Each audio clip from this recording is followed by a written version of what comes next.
ancient Greeks considered it unseemly to give public praise to women for their good looks, but apparently thought it did no harm to young men.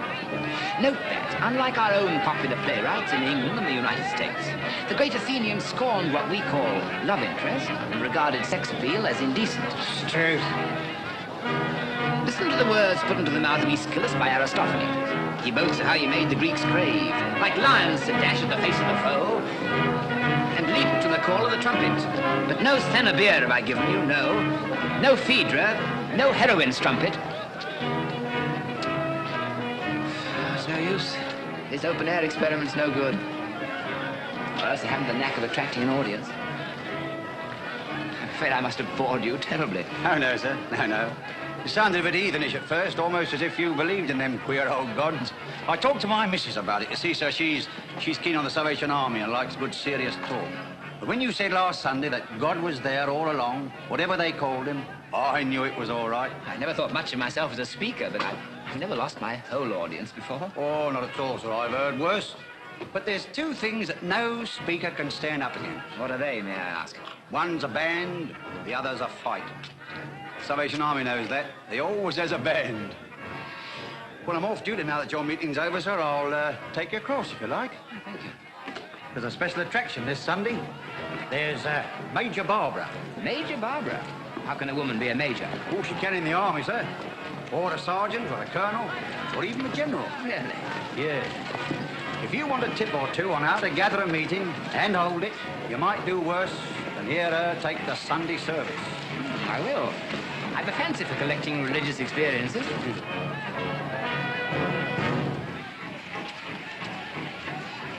Amid all the poverty and ugliness of our lives here, the sin and the suffering, the grime and the smoke, the toil and the struggle, you know, and I know, that God is with us, always and everywhere. We don't need a cathedral to worship him in.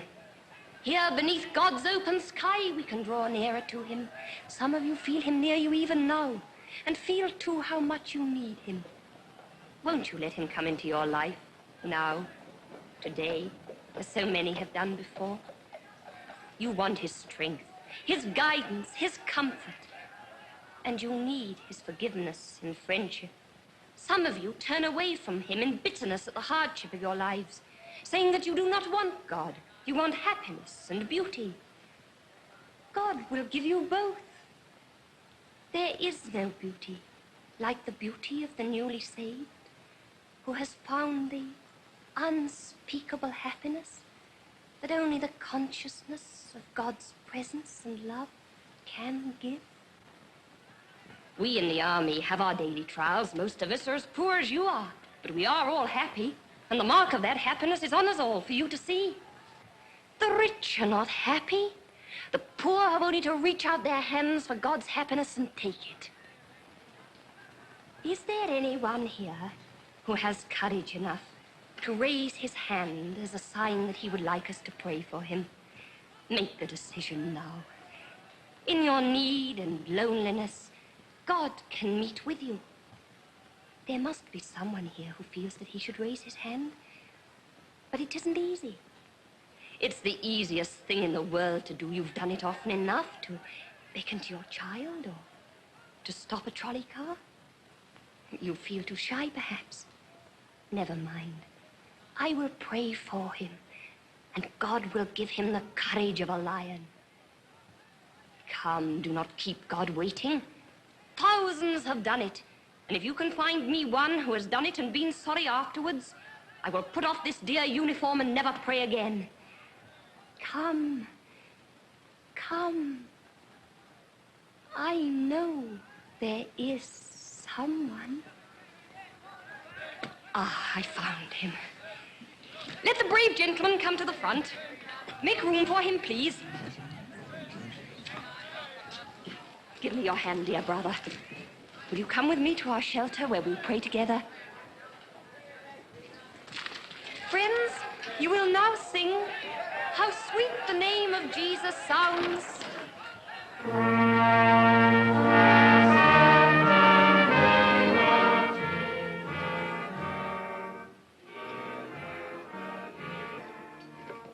Close the door, please. Won't you sit down?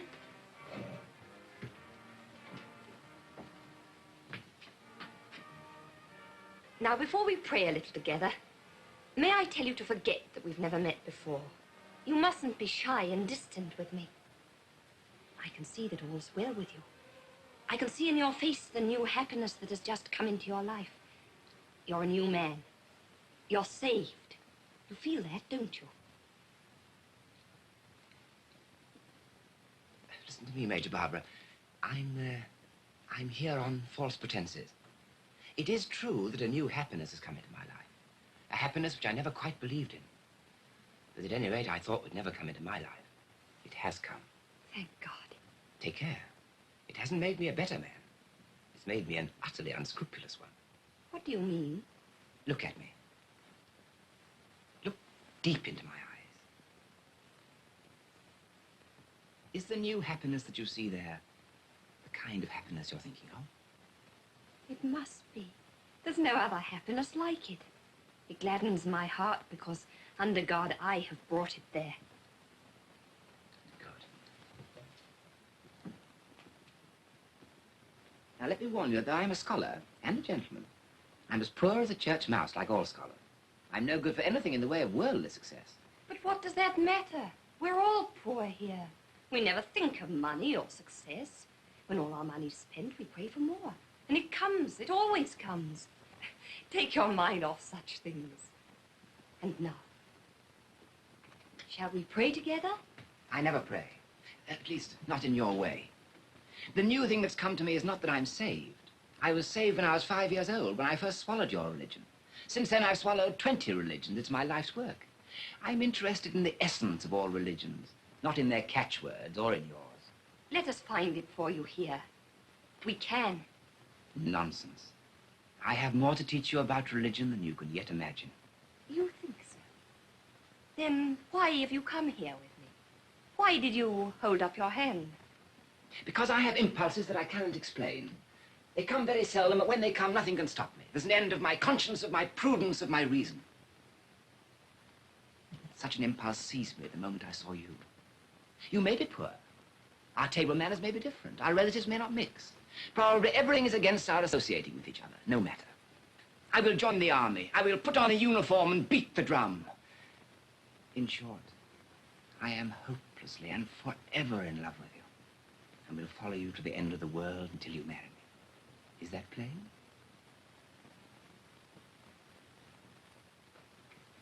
Perfectly. And now, will you begin by seeing me home? I should like to put you through your first trial by showing you where I live and introducing you to my family. God has some little surprises for you, my friend. Have we far to go? What about a taxi? We don't run to taxis in this part of the world. Most of us have never been in one. We have to take a bus. Well, there's a 73. Jump in.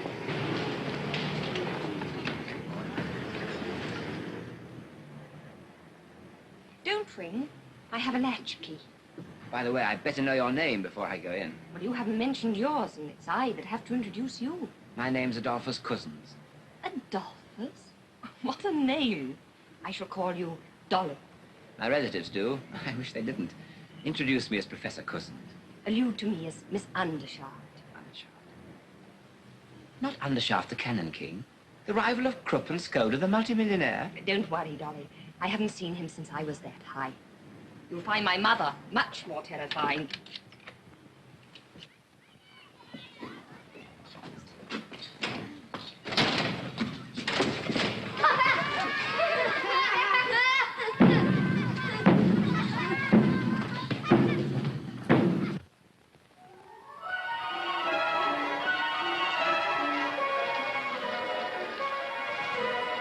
Remember the first time we caught a bus here, Major?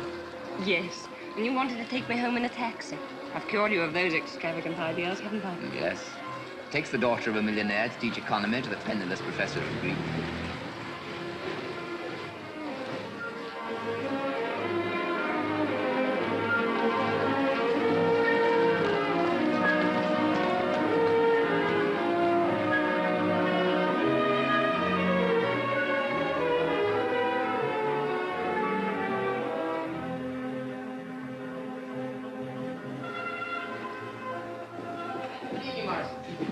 suppose it's late for dinner? I regret to say so. So, Oh, excuse me.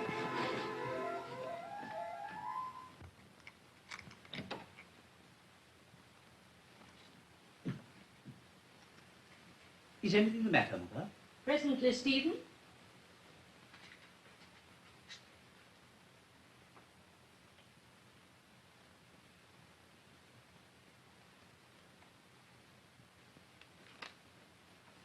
Don't begin to read, Stephen. I shall require all your attention. It was only when I was waiting. Now. I haven't kept you waiting very long, I think. Not at all, Mother. Give me my cushion, please. Sit down. Don't fiddle with your tie, Stephen. There's nothing the matter with it. Oh, I beg your pardon. Stephen, I really cannot bear the whole burden of our family affairs any longer. You must advise me. Really, Mother, I know so little about our family affairs. So impossible to mention some things to you. I suppose you mean your father. Yes? My dear, we can't go on all our lives not mentioning him. You're old enough now to be taken into my confidence and to help me deal with him about the girls. Oh, the girls are all right. They are engaged. Yes, I made a very good match for Sarah. Charles Lomax will be a millionaire, 35. But in the meantime, his trustees cannot allow him more than 800 a year. Yes, but... Sarah will have to find at least another 800. And what about Barbara? I thought Barbara was going to make the most brilliant career of all of you. And what does she do? Joins the Salvation Army and walks in one evening with a professor of Greek whom she's picked up in the street. Yes, I was rather taken aback when I heard they were engaged. Cousins is a very nice fellow, certainly. No one would ever guess that he was born in Australia. Oh, Adolphus Cousins will make a very good husband. After all, nobody can say a word against Greek. Oh, no, indeed. Besides, my dear, you must marry soon. I'm trying to arrange something for you. Don't sulk, Stephen. I'm not sulking, Mother. Well, what has all this to do with my father? My dear Stephen, where is the money to come from? You know how poor my father is. Whereas your father must be fabulously wealthy. There's no need to remind me of that, Mother. I've hardly ever been able to open a newspaper in my life without seeing our name in it. The undershaft quick-firer, the undershaft torpedo, the undershaft submarine, and now the undershaft bomb. At Harrow, they called me the Woolwich Infant. And at Cambridge, some little beast spoilt my Bible, your first birthday present to me. I'm writing underneath my name, son and heir to Undershaft and Lazarus, death and destruction dealers, address Christendom and Judea. But that wasn't so bad as the way people kowtowed to me everywhere I went. Because my father was making millions by selling cannon. Exactly. That's why he's able to behave as he does, openly defying every social and moral obligation. It's criminal. But he does not actually break the law. He broke the law when he was born. His parents were not married. Mother, is that true? Of course it's true. That's why we separated. But this is frightful for me, Mother, to have to speak to you about such things. Now, be a good boy, Stephen, and listen to me. You see, the Undershafts are descended from a foundling who was adopted by an armourer and gunmaker. That was centuries ago. Ever since then, the cannon business has been left to an adopted foundling named Andrew Undershaft. Your father was adopted in that way. And he pretends to consider himself bound to carry on the tradition and adopt someone to lead the business too. Then it was on my account, Mother, that your home life was broken up. I am sorry. Well, dear, there were other differences. I really cannot bear any moral man. Your father didn't exactly do wrong things, but he said them and thought them. That was what was so dreadful. He really had a sort of religion of wrongness. I couldn't forgive him for preaching immorality while he practiced morality. All this simply bewilders me, Mother. Right is right and wrong is wrong. And if a man cannot distinguish them properly, he's either a fool or a rascal, and that's all. That's my own boy. Now that you understand the situation, what do you advise me to do? We cannot take money from him. After all, Stephen, our present income comes from your father. I never knew that. My dear boy, the Stevenages couldn't do everything for you. We gave you social position. Andrew had to contribute something. So you see, it isn't a question of taking money from him or not. It's simply a question of how much. I would die sooner than ask him for another penny. You mean that I must ask him? Very well, Stephen, it shall be as you wish. I've asked your father to come here this evening. Ring the bell, please.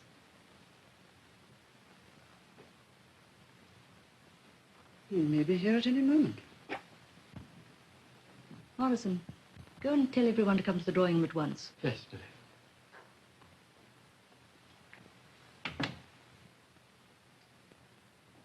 Mother, are Charlie and Dolly to come in? Barbara, I will not have Charles call Charlie. The vulgarity of it positively makes me ill. It's all right, Mother.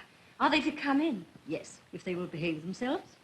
Come in, Dolly, and behave yourself. Come in, Charlie.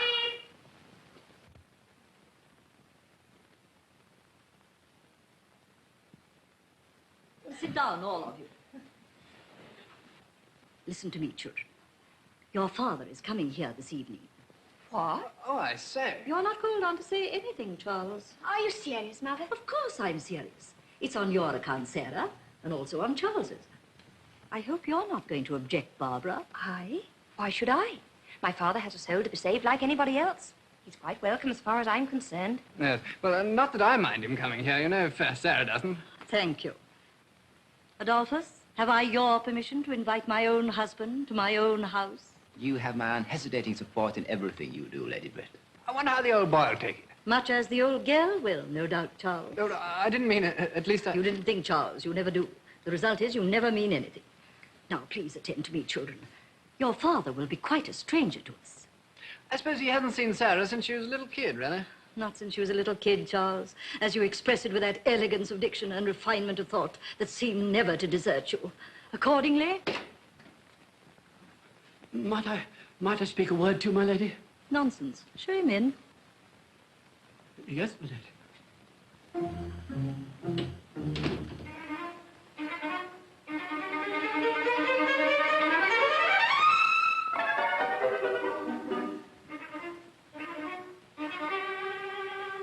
Does Morrison know who it is? Of course. Morrison's always been with us. It must be a regular corker for him, don't you know? Is this a moment to get on my nerves, Charles? No, but this is something out of the ordinary.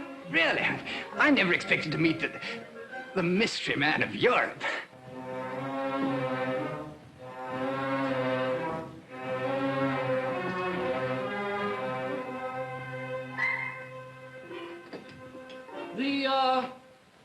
Mr. Undershaft.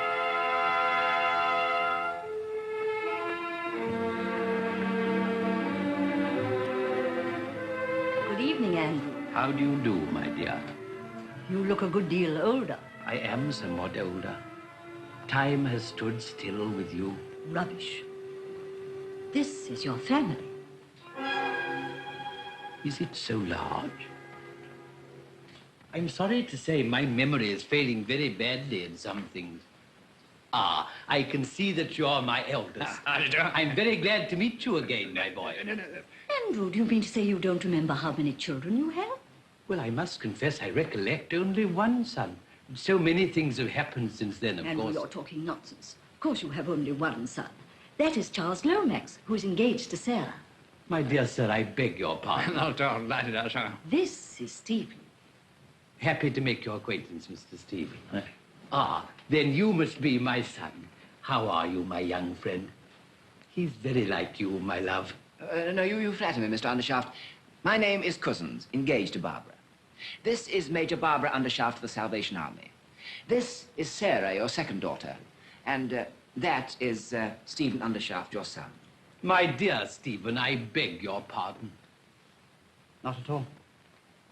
Mr. Cousins, I'm much indebted to you for explaining so precisely. Barbara, my dear. Sarah. Oh, Sarah, of course. Barbara. I am right this time, I hope. Quite right. Sit down, all of you. Sit down, Andrew. Thank you, my love. Yeah, Arthur. Oh. Thank you.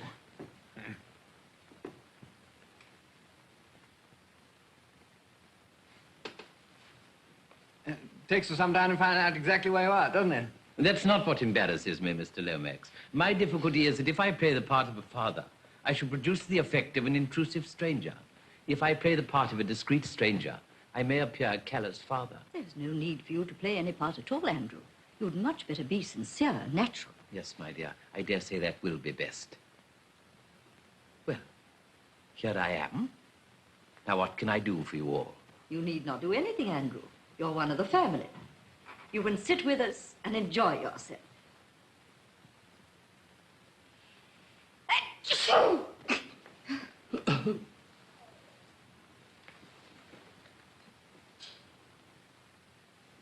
What on earth is this, Morrison? Your hot lemon and ginger, sir. Always at 9:15. Your memory seems to be a great deal better than mine. Charles Lomax, if you can behave yourself, behave yourself. If not, leave the room. I'm awfully sorry, Lady, but really, no, upon myself. Why don't you laugh if you want to, Charlie? It's good for your inside. Barbara, you've had the education of a lady. Please let your father see that. And don't talk like a street girl. Never mind me, my dear. As you know, I'm not a gentleman, and I was never educated. Oh, but nobody did it, I assure you. You look all right, you know. Oh, thank you very much. Charlie, I think you'd better play something for us. Oh, perhaps that sort of thing isn't in your line. I'm particularly fond of music. Are you? Well, you mustn't expect too much. Do you play, Barbara? Only the tambourine, but it's useful for taking the collections in at the end of our meetings. It's not my doing, Andrew. Barbara's old enough to go her own way. She has no father to advise her. Oh, yes, she has. There are no orphans in the Salvation Army. Your father there has a great many children and plenty of experience, How did you come to understand that? Charles, play us something at once. One moment, Mr. Lomax. I'm rather interested in the Salvation Army. Its motto might be my own. Blood and fire. But not your sort of blood and fire, no? Come down tomorrow to my shelter at Limehouse and see what we're doing. We're going to march to a great meeting at the Albert Hall. Come and see the shelter and then march with us. It'll do you a lot of good. Can you play anything? In my youth, I earned pennies and even shillings occasionally in the streets and public house parlors by my natural talent for step dancing. Later on, I became a member of our factory's orchestral society and performed passably on the tenor trombone. Well, that's splendid. Many a sinner has played himself into heaven on the trombone, thanks to the army. Really, Barbara, you go on as if religion were a pleasant subject. Do have some sense of propriety. I don't find it an unpleasant subject, my dear. It's the only one capable people really care for. Well, if you're determined to have it, I insist on having it in a proper and respectable way. This seems to be an admirable occasion for family prayers. Oh, I say. Charles, ring the bell. I'm afraid I must be going. You can't go so soon, Andrew. It'd be most improper. Sit down. My dear, I have conscientious scruples. May I suggest a compromise? If Barbara will conduct a little service elsewhere, I'll attend it willingly. I'll even take part if a trombone can be procured. Don't mock, Andrew. You don't think I'm mocking my love, I hope. No, of course not. And it wouldn't matter if you were. Half the army came to their first meeting for a joke. Come along to the nursery, Papa. Come on, Dolly. Dolly. I will not be disobeyed by everybody. Adolphus, sit down. Charles, you may go. You're not fit for prayers. You cannot keep your countenance. But you, Adolphus, can behave yourself if you choose to. I insist on your staying. My dear Lady Britt, there are things in the family prayer book that I couldn't bear to hear you say. What things, pray? Well, you'd have to say before everyone, we've done those things we ought not to have done. Left undone those things we ought to have done, and there's no health in this. And I couldn't bear to hear you doing yourself such an injustice. As for myself, I flatly deny it, so I must go. Well, go. And remember this, Adolphus. I have a very strong suspicion that you went to the Salvation Army to worship Barbara and nothing else. And I quite appreciate the very clever way in which you systematically humbugged me. I found you out. Take care Barbara doesn't. That's all. Don't give me away.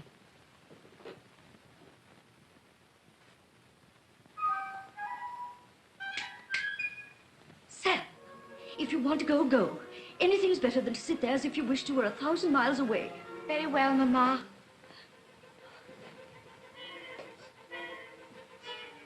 Mother, what's the matter? Nothing. Foolishness. You can go with him too if you like, and leave me alone. Oh, you mustn't think that, Mother. I don't like him. The others do. That's the injustice of a woman's lot. A woman has to bring up her children. That means to punish them, to deny them things they want, to do all the unpleasant things. And then the father, who has nothing to do but to pet them and spoil them, comes in when all her work is done and steals their affection from her. Have you ever saved a maker of cannons? No. Will you let me try? I'll make a bargain with you. If I go to see you tomorrow in your Salvation shelter, will you come the day after to see me in my cannon works? Take care. May end in your giving up the cannons for the sake of the Salvation Army. Are you sure it won't end in your giving up the Salvation Army for the sake of my cannons? I'll take my chance of that. And I'll take my chance of the other. Where is your shelter? In Limehouse, at the sign of the cross. Ask anybody in Chinatown. Where are your works? At Perivale St. Andrews, at the sign of the sword. Ask anybody in Europe.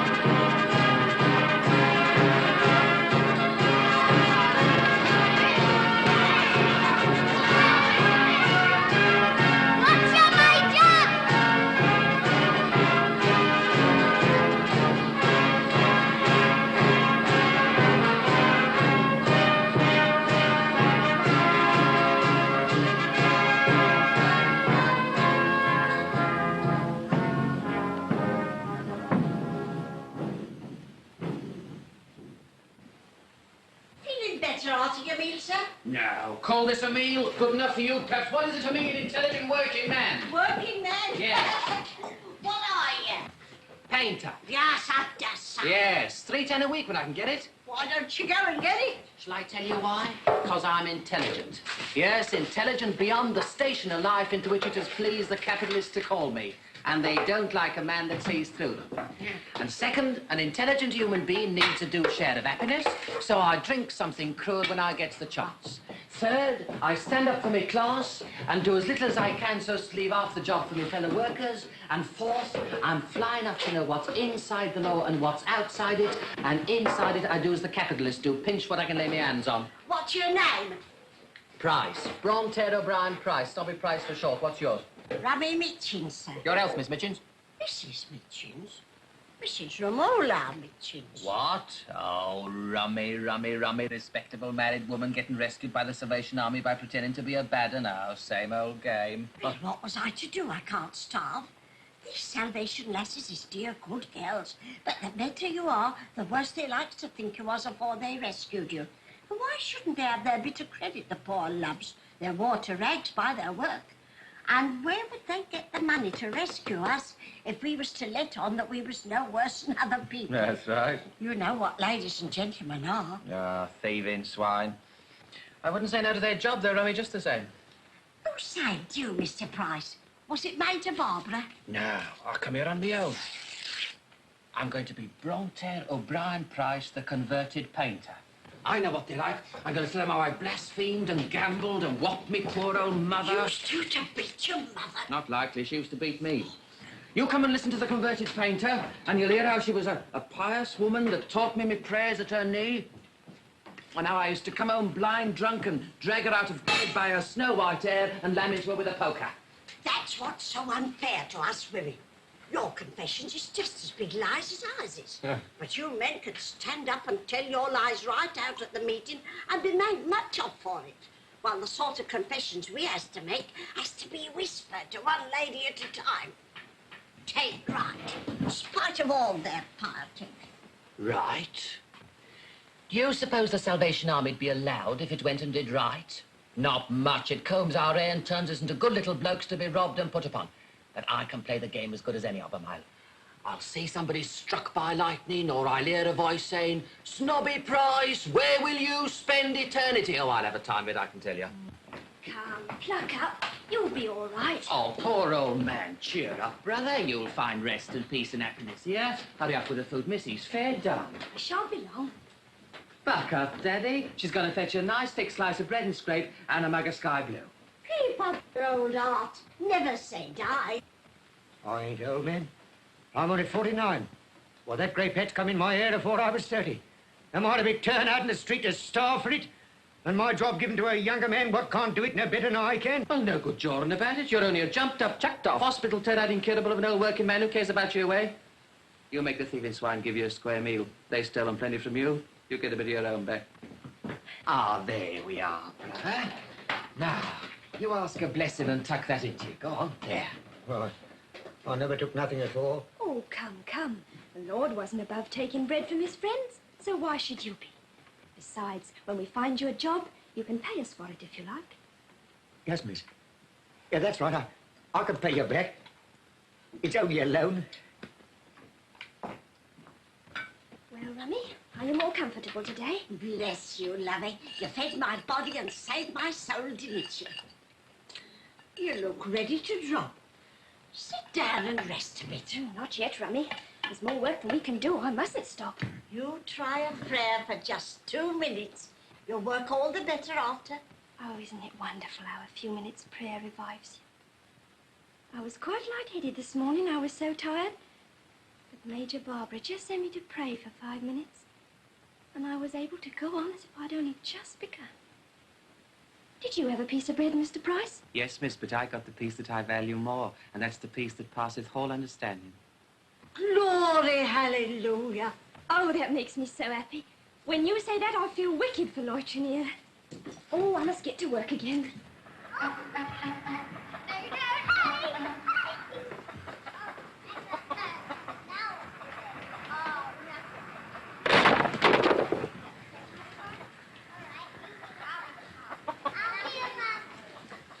Hello, Bill. Can't you go? Ah!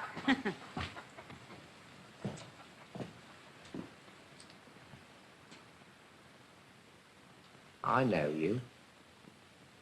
You're the one what took my girl away, aren't you? You're the one what set her against me. Well, I've come to get her out, see? Tell her Bill Walker wants to see her. She'll know what that means. And you start to jaw back at me and I'll start on you, do you hear? There's your way. In you go. Easy there, mate. She ain't done you no Who harm. are you calling, mate? Standing up for her, are you? Put up your hands. You great brute! Oh, God forgive you. How could you strike an old woman like that? You go and forgive me again, and I'll go and forgive you one on the jaw that'll stop you praying for a week.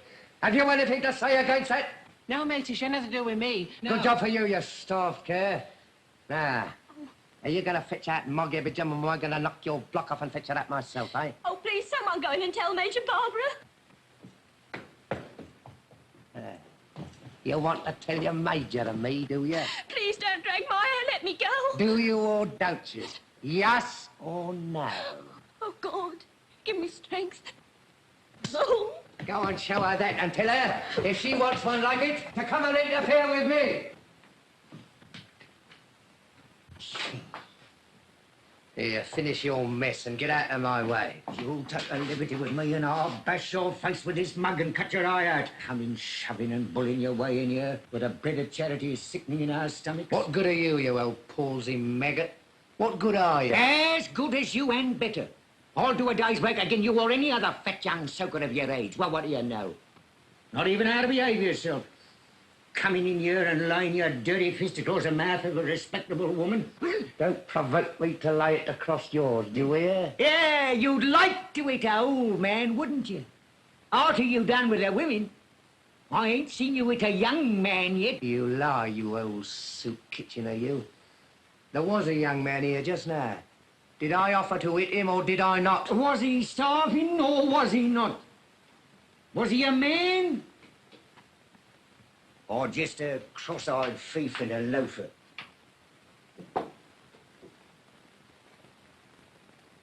Would you hit my son-in-law's brother?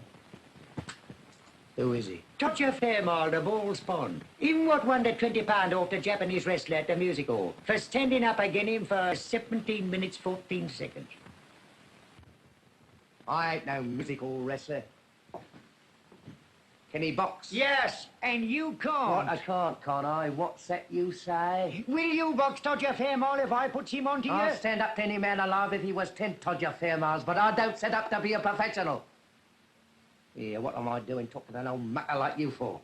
I'm going in there to fix her out. You're going to be carried to the police station on a stretcher, more likely.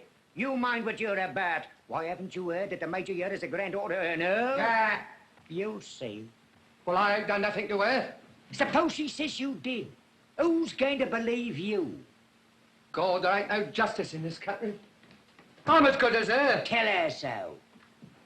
It's what a fool like you would do. Good morning. Morning. Sit down. Make yourself at home.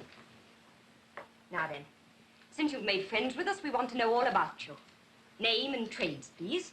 Peter Shirley, fitter. Chucked out of my job 2 months ago because I was too old. You'd pass still. Why didn't you dye your hair? I did. And my age came out at the coroner's inquest in my daughter. Steady. Teetotaler. Never out of a job before. Good worker and sent to the scrap heap. No matter. If you did your part, God will do his. My religion's no concern of nobody but myself. I know. Secularist. Did I offer to deny it? Why should you? My own father's a secularist, I think. Our father, yours and mine, fulfills himself in many ways. And I dare say he knew what he was about when he made a free thinker of you. So buck up, Peter. We can always find a job for a steady man like you. What's your name? What's that to you? Afraid to give his name. Any trade? Who's afraid to give his name? If you've got a charge to bring against me, bring it. My name's Bill Walker. Bill Walker? Oh, you're the man that little Jenny Hill was praying for inside just now. Who's Jenny Hill and what call she got to pray for me? I don't know. Perhaps it was you that cut her lip. Yes, it was me what cut her lip. I ain't afraid of you. How can you be, since you're not afraid of God? You're a brave man, Mr. Walker. It takes some pluck for us to carry on our work here, but none of us dare lift a hand against a girl like that for fear of her father in heaven. I don't want none of your cat and jaws, see? I suppose you think I came here to beg from you like this damaged lot here. Not me. I don't want none of your bread and scrape. And I don't believe in your God, neither. No more than what you do yourself. Oh, I beg your pardon for putting your name down, Mr. Walker. I didn't understand. I'll strike it out. Here, you let my name alone. Ain't my name good enough to go in your book? Well, you see, there's not much point me putting your name down if I can't do anything for you. What's your trade? That's no concern of yours. Quite so. I'll put you down as the man who struck poor little Jenny Hill in the mouth. Now, see here, I've had enough of this. What did you come here for? I came for my girl, see? I came to take her out of this and to break her jaw for her. You see, I was right about your trade. What's her name? Her name? Mog Ibbage, that's what her name is. Mog. Mog Haberjam. Oh, she's gone to Tower Bridge to our shelter there. Has she? Then I'm going to the Tower Bridge after her. Here. Are you lying to me so as you can get shot of me? I don't want to get shot of you. I want to keep you here and save your soul. You better stay. You're going to have a bad time today, Bill. Who's going to give it to me? You, perhaps? Someone you don't believe in. But you'll be glad afterwards. Yes. Well, I'm going to the Tower Bridge to get out the reach of your tongue. And if I don't find Mog there, I'll come back and I'll do 2 years for you. Self me if I don't. It's no use, Bill. She's got another bloke. What's that? He fell in love with her when he saw her with her soul saved and her face clean and her hair washed. Well, what did she wash it for, the carroty cat? It's red. It's quite lovely now because she wears a new look in her eyes to go with it. It's a pity you're too late, Bill. The new bloke's put your nose right out of joint. I'll put his nose out of joint for him. Not that I care a curse for her, mind that. But I'll teach her to drop me as if I was dirt, and I'll teach him to meddle with my Judy. What's his bleeding name? Sergeant Todger Fairmile. I'll go with him, miss. I want to see them two meet, and I'll take him to the infirmary when it's over. Here. Is that him what you were speaking of? That's him. Him what wrestled with the Jack? That's him. Only he's given up fighting for religion. So he's a bit fresh from want of exercise, but he'll be very glad to see you. Come along. Here. What's his weight? 14.5. Go and talk to him, Bill. He'll convert you. He'll convert your head into a mashed potato. I ain't afraid of him. I ain't afraid of nobody. But he can lick me. She's done me. You ain't going? I thought not. Jenny. Jenny! Yes, Major. Send Rummy Mitchums out here to clear away. Oh, I think she's afraid. Nonsense. She'll do as she's told. Rummy! Rummy, the Major says you must come. Oh, all right, I'm coming then. Poor little Jenny. Are you tired? Does it hurt? Oh, no, it's all right now. It's nothing. It was as hard as he could hit, I expect. Poor Bill. You don't feel angry with him, do you? Oh, no, indeed I don't, Major. Bless his poor heart. Now, come on, Rummy, bustle. Take in these mugs and plates to be washed and throw those crumbs about for the birds. There ain't gonna be no crumbs. This ain't the time to waste good bread on birds. Major! Major!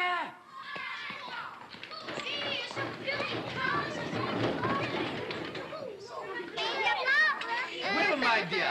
Hello, Papa. So you kept your promise. I get the law on you, you flat-eared, pig-nosed pot-wallower, you! If she let me, you're no gentleman, you ain't! Treat a lady in the face! Yeah, in with you, before you get yourself into more trouble. Huh? I ain't never had the pleasure of being introduced to you, as I can remember. Welcome to the shelter, sir. Look at old Beaver! What's the matter? Don't talk to me, do you hear? You leave me alone or I'll do you a mischief. I dirt under your feet anyhow. Don't you be afeard. You ain't as prime company as you need expect to be sort of. Get out, will you? Oh, there you are, Mr. Shirley. This is my father. I told you he was a secularist, didn't I?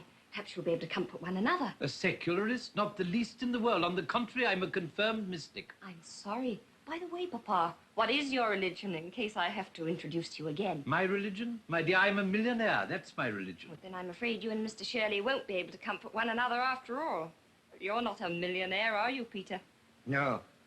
I'm proud of it. Poverty, my friend, isn't a thing to be proud of. Who made your millions for you? Me and my like. What kept us poor? Keeping you rich. I wouldn't have your conscience, not for all your income. And I wouldn't have your income, not for all your conscience, Mr. Shirley. You wouldn't think he was my father, would you, Peter? Will you go into the kitchen and lend the lasses a hand? Oh, yes, I'm in their debt for a meal, ain't I? No, not because you're in their debt, but for love of them, Peter, for love of them. There, now, don't stare at me. In with you. And give that conscience of yours a holiday.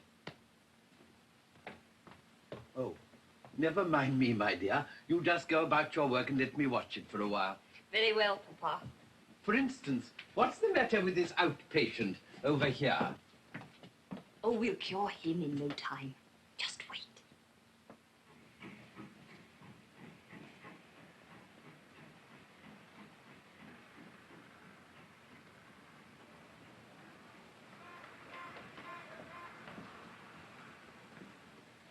It would be nice just to stamp on Mog Habijam's face, wouldn't it, Bill? It's a lie. I never said so. Who told you what was in my mind? Only your new friend, What new friend? the devil, Bill. When he gets round people, they get miserable, just like you. I ain't miserable. Well, if you're happy, why don't you look happy as we do? I'm happy enough, I tell you. Why can't you leave me alone? What have I done to you?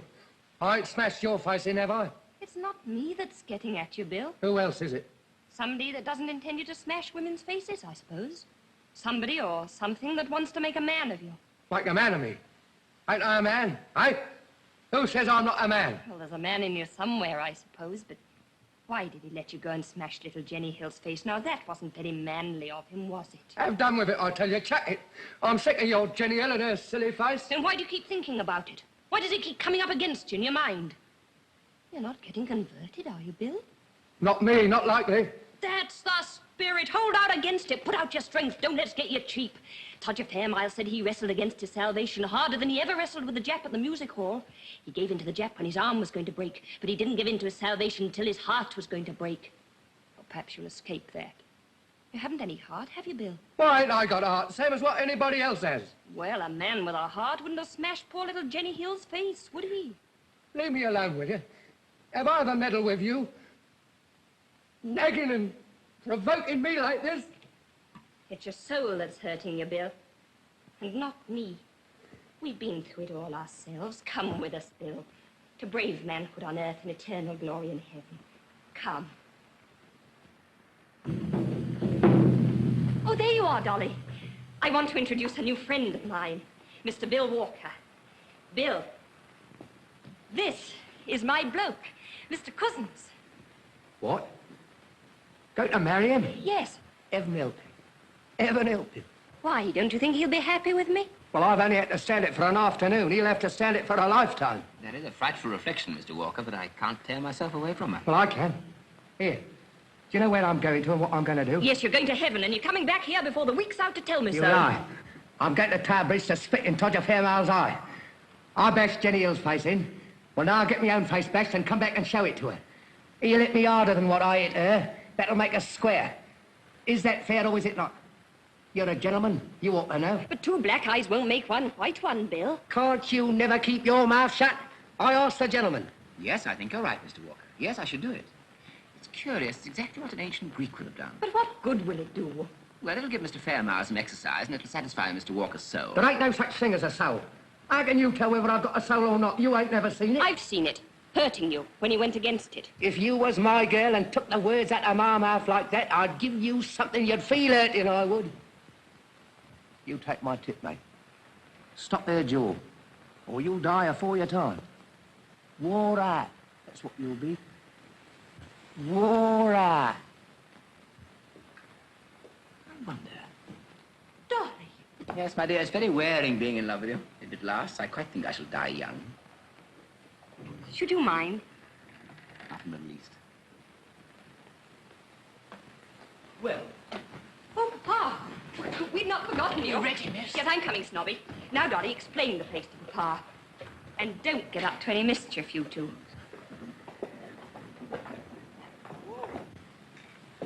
Once the rowdiest pub in the district, Barbara has converted it. She's quite original in her methods. Barbara Undershaft would be. Her inspiration comes from within herself. It's the Undershaft inheritance. I shall hand on my torch to my daughter. She shall make my converts and preach my gospel. What, money and gunpowder? Yes, money and gunpowder, freedom and power, command of life and command of death. This is extremely interesting, Mr. Undershaft. Of course you know you're mad. And you? Oh, mad as a hatter. You're welcome to my secret, and I'll discover yours. I'm astonished. Can a madman make cannon? Would anyone else but a madman make them? And now, question for question, can a sane woman make a man of a waster or a woman of a worm? Are there 2 mad people or 3 in the shelter today? You mean Barbara's as mad as we are? My dear Professor, let's call things by their proper names. I am a millionaire. You're a Greek scholar. Barbara is a savior of souls. What have we 3 to do with the common mob of slaves and idolaters? Take care. Barbara's in love with the common people, so am I. Have you never felt the romance of that love? Romance. You ever been in love with poverty like St. Francis? You ever been in love with dirt like St. Simeon? You ever been in love with disease and suffering like our nurses and philanthropists? Such passions are unnatural. This love of the common people may please an earl's granddaughter and a university professor. But I've been a poor man and a common man, and it has no romance for me. Leave it to the poor to pretend that poverty is a blessing. We know better than that. We 3 must stand together above the common people and help their children to climb up beside us. Barbara must belong to us, not to the Salvation Army. Well, I can only say that if you think you can get her away from the Salvation Army by talking to her as you've been talking to me, then you don't know Barbara. My friend, I never ask for what I can buy. Do I understand you to imply that you can buy Barbara? No, but I can buy the Salvation Army. Tell that to Barbara if you dare. I've hardly ever seen them so much moved as they were by your confession, Mr. Price. I could almost be glad in my past wickedness if it had helped to keep others straight. Oh, it will, Snobby. It will. Oh, Father, we've just had the most wonderful experience. Snobby Price drew our biggest crowd for months. Jenny, how much? 4 and 10 pence, Major. Oh, Snobby, if you'd given your poor mother just one more kick, we should have got the home 5 shillings. If she heard you say that, miss, she'd be sorry I didn't. Oh, what a joy it'll be to her when she hears I'm saved. Shall I contribute the odd 2pence, Barbara? The millionaire's mite, How did you make that 2pence? As usual, my dear, by selling cannons, torpedoes, and submarines. Put it back in your pocket. You can't buy your salvation here for 2pence. You must work it out. Isn't 2pence enough? I could afford a little more if you pressed me. 2 million millions would not be enough. Your kind of money is no use. Take it away. Dolly, you must write another letter to the papers for me. Oh, I know you don't like it, but it must be done. The General says we've got to close this shelter if we can't get more money. I force the collections at the meetings until I'm ashamed, don't I, Snobby? Oh, it's a fair treat to see the way you work it, Major. The way you got 'em up from 3 and 6 to 4 and 10 in that hymn, penny by penny and verse by verse, was a caution. Not a cheap jack on mile end waist could have touched her at it. Excuse me, sir. I wish we could do without it. What use are these handfuls of pennies and halfpennies? We want thousands, tens of thousands, hundreds of thousands. I want to convert people, not to be always begging for the army in a way I'd sooner die than beg for myself. But how are we to feed them? I can't talk religion to a man with bodily hunger in his eyes. Oh, it's frightful. Oh, Major, dear. Now, don't comfort me, Jenny. It's all right. We'll get the money. How? By praying for it, of course. It was the General. She's coming to march with us to our big meeting. And she's very anxious to meet you. For some reason or other. Perhaps she'll convert you. My dear, I shall be delighted.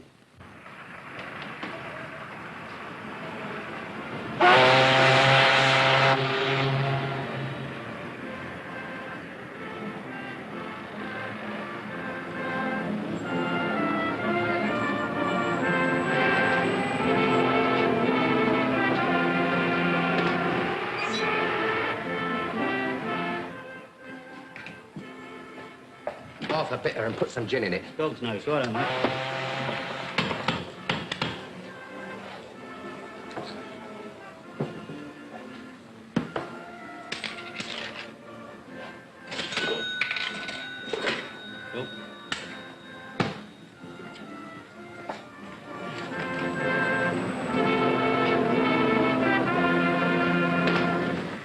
You all know who I am. Now, who are you? Todger Fairmile. Champion boxer, wrestler, and swimmer. Hello, Todger. Some of you have put money on me and won it. And some of us have lost it. You'll lose no more money that way. I may ask you for a penny or two presently to put in the young lass's tambourine. I've been promoted sergeant in the Salvation Army. Yes, it's easier than fighting, ain't it? No, Corky. It's not easier. But it's ever so much happier. And who told you I'd given up fighting? I was born a fighter, and please God, I'll die a fighter. But the ring was too small for a champion like me. It was no satisfaction to me to knock out some poor fellow who'd been set up against me for a purse of money. I hold his shoulders down on the mat. It was too easy. And there was no future in it for either of us. You don't say so. One day, I gave an exhibition spar for the benefit of charity. Our general was there, and I was introduced to her. She said to me, I was a wonderful young man. And she asked me, was I saved? No, says I. But I can go 15 rounds with Tommy Farr if you'd like to put up the money. Of course you can, she said. But can you go? Not 15 rounds, but eternity. With the devil, for no money at all. Well, I tried to make light of it. But it stuck. And a week later, I took the count for the first time, and I joined up. And now, I fight the devil all the time. And I'll say this for him, Corky. He fights fairer and harder than some champs we've tackled. But God is against him. And in that sign, we shall conquer. Now, shall we have another hymn?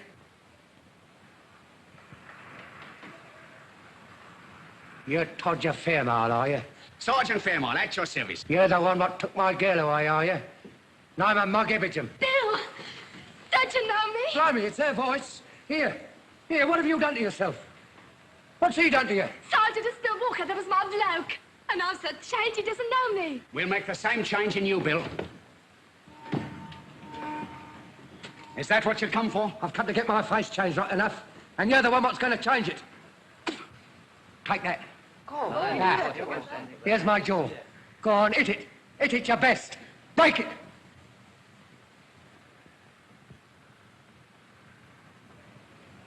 Oh, that I should be found worthy to be spit upon for the gospel's sake. Hit it! Glory, hallelujah. Billy shouldn't have done that. You've spit in the face of your salvation. Listen here, you. Do you know I slept with a girl named Jenny Hill? One of your limehouse lasses? We do. Has she converted you? Keep your mind off this conversion business and listen to what I'm saying. I broke Jenny Hill's jaw this morning. Oh, no, you didn't, Bill. Tain't so easy to break a jaw as you think. You haven't got the punch for it. You hit her in the face like a fine, bold fella you are. And now you want to forgive yourself, and you find you can't, unless I give you a blow back harder than you can hit. Friends, this man is on the way to his salvation. Let us all pray for him. Kneel down, Bill. Get out, will you? Well, kneel down, brother. Here, you leave me alone. What do you think I'm made of, cast iron? Brother, pray with us. Dear Lord, break his stubborn spirit, but don't hurt his dear heart. Never mind my dear heart. How about my ribs?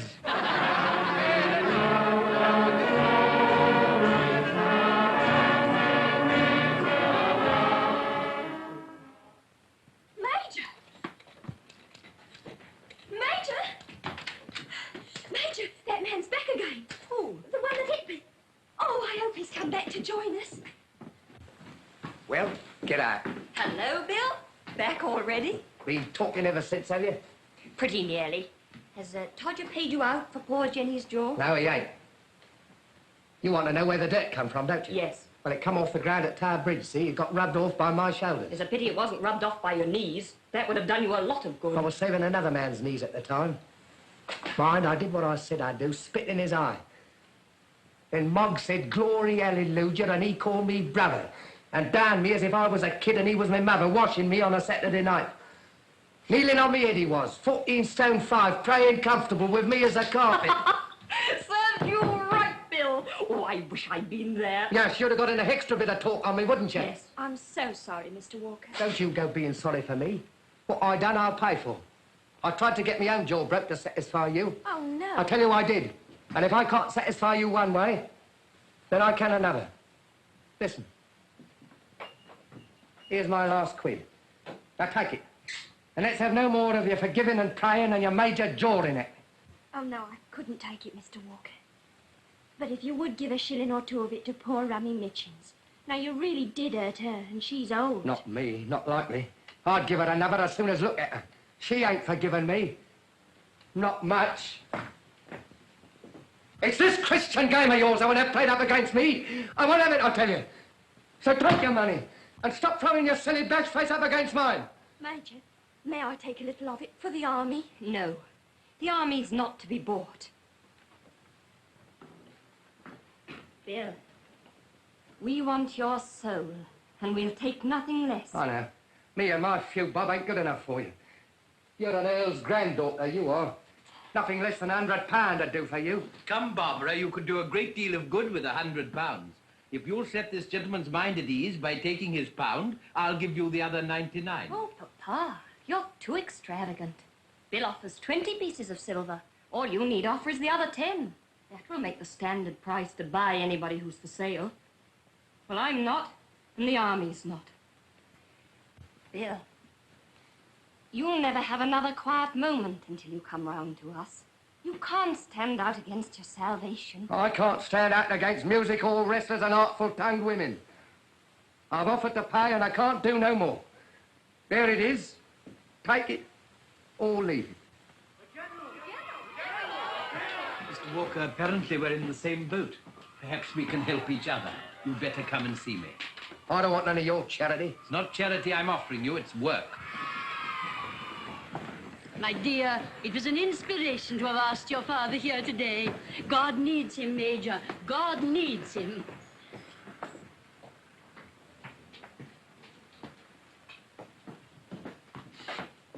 This is my father, General. Try what you can do with him. He won't listen to me because he remembers what a fool I was when I was a baby. Have you been shown over the shelter, Mr. Undershaft? You know the work we're doing, of course. The whole nation knows it, madam. No, sir, the whole nation does not know it. Or we should not be crippled as we are for want of money to carry our work through the length and breadth of the land. Let me tell you that there would have been trouble this winter in London, but for us... You really think so? I know it. I remember last year when all you rich gentlemen hardened your hearts against the cry of the poor.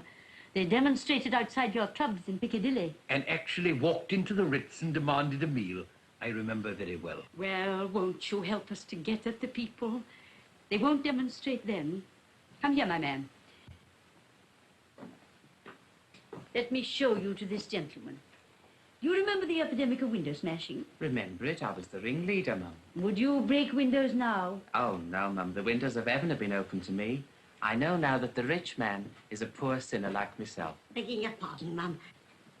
Mr. Price, your mother's asking for you.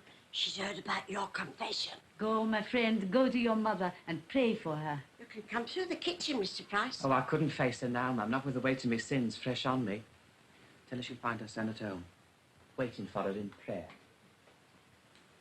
You see how we take the anger and bitterness out of their hearts, Mr. Landyshaw. I do indeed, madam.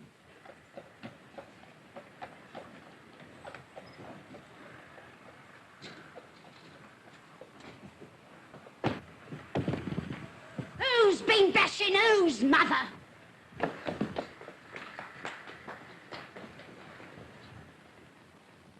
Barbara, Jenny, I've good news, most wonderful news. Our prayers have been answered. Have we got enough money to keep the shelter open? I hope we shall have enough money to keep all the shelters open.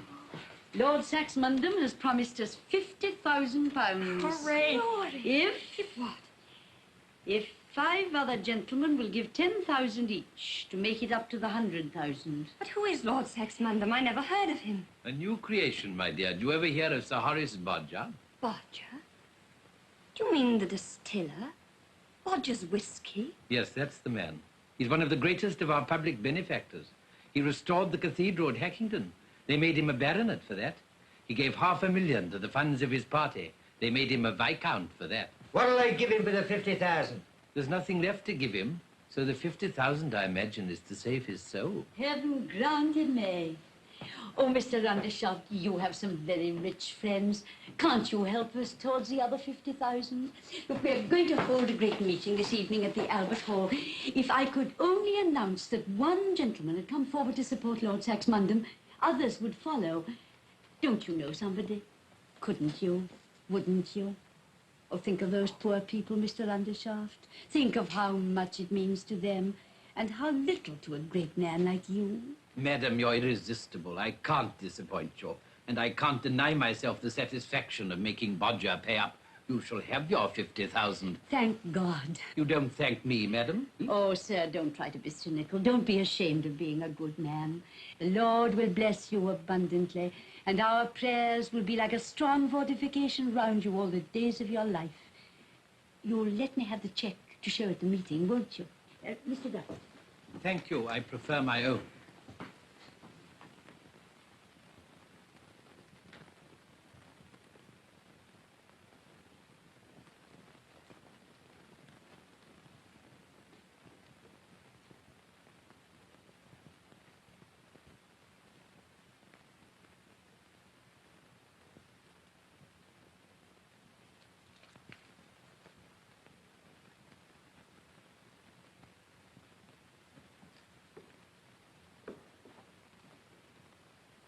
What price salvation now, eh?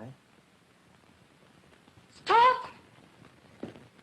General, are you really going to take this money? Why not, my dear? Why not? Do you know what my father is? Have you forgotten that Lord Saxmundham is Bodger, the whiskey man? Don't you know that the worst thing I've had to fight here is not the devil, but Bodger, Bodger, Bodger, with his whiskey and his distilleries and his tied houses. Rotten drinking whiskey it is, too. Are you going to make this place another tied house and ask me to keep it? Dear Barbara, Lord Saxmundham has a soul to be saved, like any of us. I know he has a soul to be saved. Let him come down here and I'll do my best to help him to his salvation. But he wants to send his cheque down here to buy us and go on being as wicked as ever. My dear Barbara, alcohol is a very necessary article. It heals the sick. He does nothing of the sort. Well, it makes life bearable for millions of people who couldn't enjoy their existence if they were quite sober. It enables Parliament to do things at 11 o'clock at night, which no sane person would do at 11 o'clock in the morning. Is it Bodger's fault if this inestimable gift is deplorably abused by less than 1% of the poor?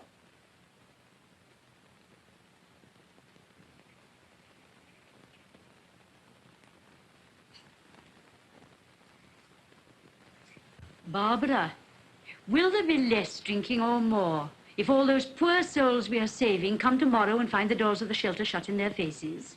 Lord Saxmundham gives us this money to stop drinking, to take his own business from him. Pure self-sacrifice on Bodger's part, clearly. Bless dear Bodger. I also, General, may claim a little disinterestedness. Think of my business. Think of the widows and orphans, the oceans of blood not one drop of which is shed in a really just cause. All this makes money for me. I'm never busier, never richer than when the papers are full of it. Well, it's your work to preach peace on earth and goodwill towards men. Every convert you make is a vote against war. Yet, I give you this money to help hasten my own commercial ruin. The millennium will be inaugurated by the unselfishness of Undershaft and Bodger. Oh, be joyful! Oh, what an infinite goodness one finds in everything. Who would have thought that any good could come out of war and drink? Oh, dear, how blessed, how glorious it all is. A miracle! Let us seize this unspeakable moment. Let us march to the great meeting at once! Our shelter saved! Hooray! The army's saved! Bless the general! Everybody's saved! Hallelujah! Glory, hallelujah! On to the meeting! On!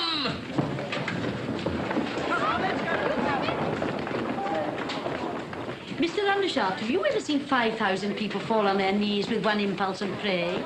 Come with us to the meeting. Barbara shall tell them that the army is saved, and saved through you. You shall carry the flag down the first street, General.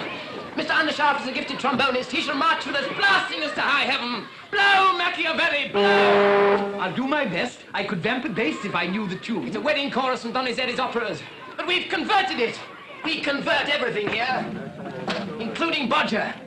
You remember the chorus? For thee, immense rejoicing, immenso jubilo, immenso jubilo. Rum-dum-de-dum-dum. Dolly, you're breaking my heart. What's a broken heart, more or less, here? St. Undershaft and St. Bodger have descended, the patron saints of peace and temperance. I am possessed! Come, Barbara. I must have my dear Major to carry the flag with me. Yes, yes, dear Major. I can't come. Come. Barbara, do you think I'm wrong to take this money? No, no. God help you, you must. You're saving the army. Go, go, and may you have a great meeting. But aren't you coming? No. Barbara, what are you doing? Major, you can't be going to leave us. Father, come here. My dear. No, don't be frightened. There. It's not much for £50,000, is it? Barbara, if you won't come and pray with us, promise me you'll pray for us. I can't pray now. Perhaps I shall never pray again. Barbara! Major! I can't bear any more. Barbara!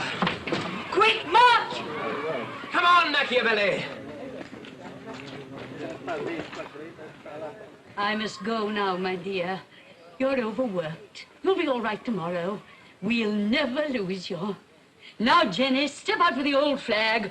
Blood and fire. Glory, hallelujah! Glory, hallelujah! Hey, up there! Immenso jubilo!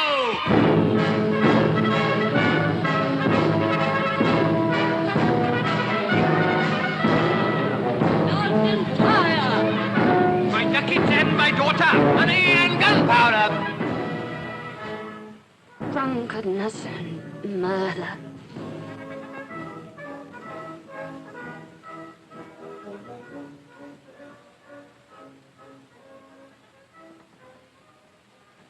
My God, why hast thou forsaken me?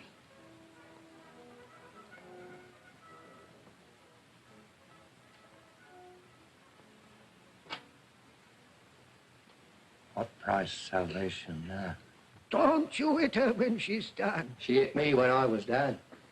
Why shouldn't I get a bit of my own back? Here, where's my money gone? Blimey, if Jenny Hill didn't tuck it after all. You lie, you dirty blackguard! Snobby Price pinched it. I see him do it. What's so my money? Why didn't you call thief on him, you silly old mucker, you? Serve you out for hitting me across the face. That's cost you £1, that has. I got even with you. I let it out to you. You can't afford to lose it, Bill. I'll send it to you. Not if I was to starve for it. I ain't to be bought. Ain't ya? Sell yourself to the devil for a pint of beer. So I would, and often have. Cheerful. But she can't buy me. You wanted my soul, did you? Well, you ain't got it. I nearly got it, Bill. But we've sold it back to you for £50,000. A dear at the money. No, it was worth more than money. It's no good. You can't get round me now. I don't believe in it. And I've seen today that I was right. So long, old soup kitchener. Ta-da, Major Earl's granddaughter.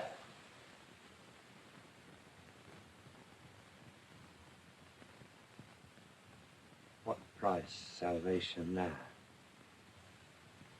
Snobby price. Come. Goodbye, Bill. Get out.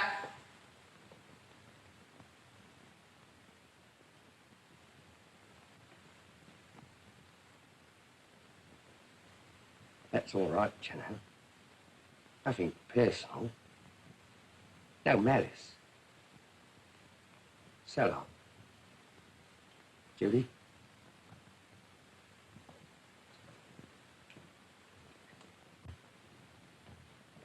No malice. So long, Bill. All clear, Rummy. He's gone.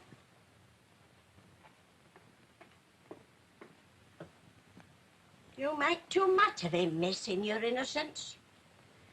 Better too much than too little, Rummy. Yes, miss. God forgive me.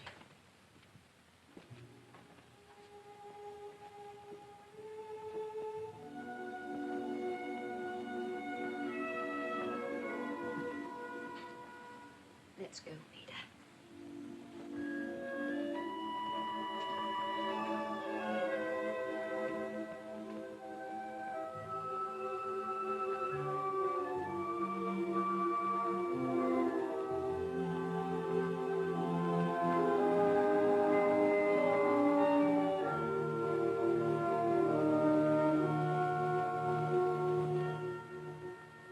Peter, I'm like you now. Cleaned out and lost my job. Youth and hope. That's two better than me. I'll get you a job, Peter. That's hope for you. The youth will have to be enough for me. I've just enough left for 2 good teas and my bus home. Don't be proud, Peter. It's sharing between friends. And promise me you'll talk to me and not let me cry.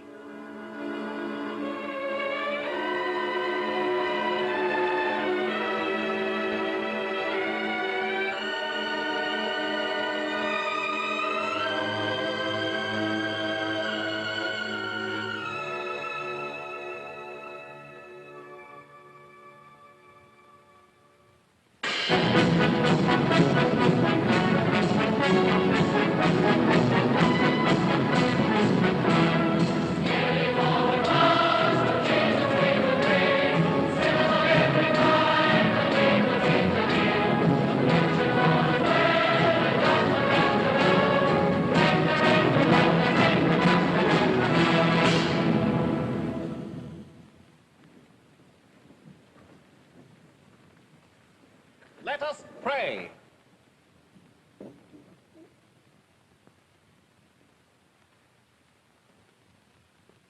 Amen. The General!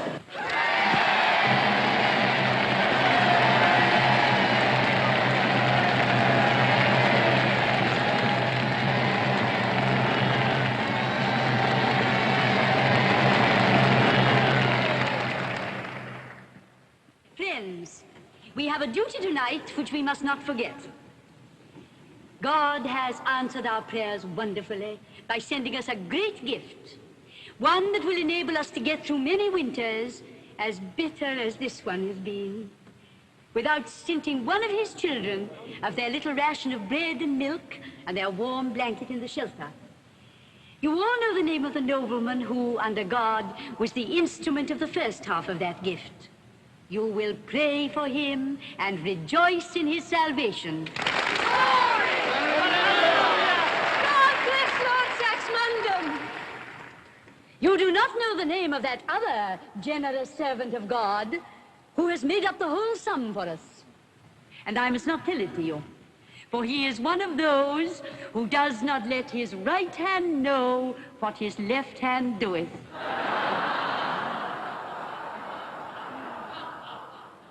Friends, he is here among us tonight.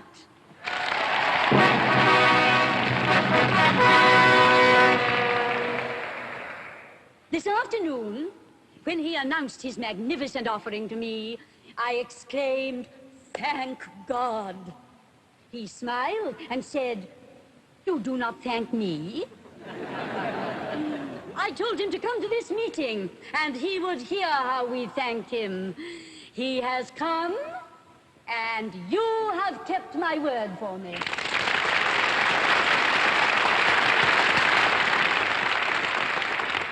My friends, you may not know him on this side of the grave, but when we cross the river over there, he will be there with us still, and you will know him by the seal of God on his brow. Lord.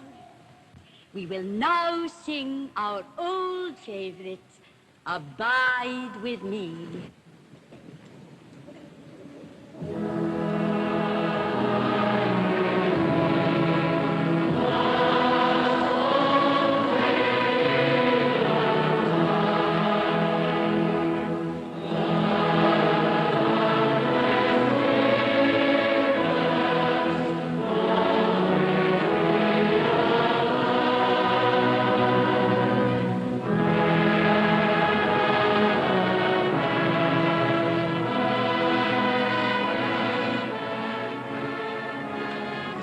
More than I bargained for. Come and have supper with me at my flat. I've got something to say to you. We'll pick up a cab outside. Yes, but I must call at Wilton Crescent to ask if Barbara's got home safely. Never mind Barbara. She can look after herself, and her uniform will protect her better than 10 policemen. Come on. It's about Barbara I want to talk to you.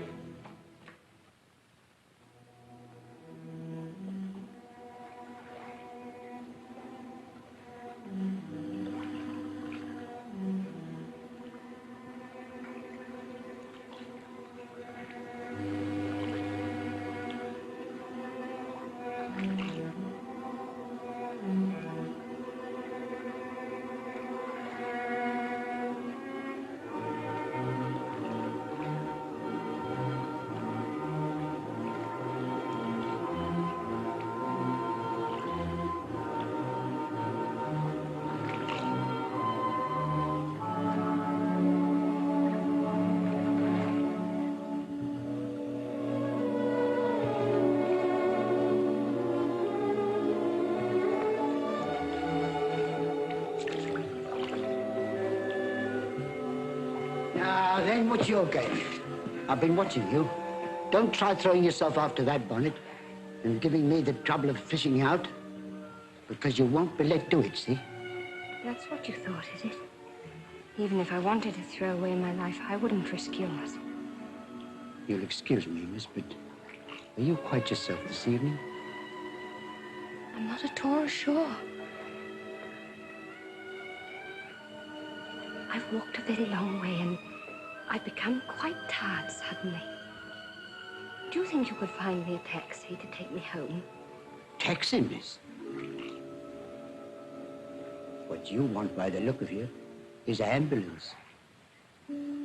Ambulance?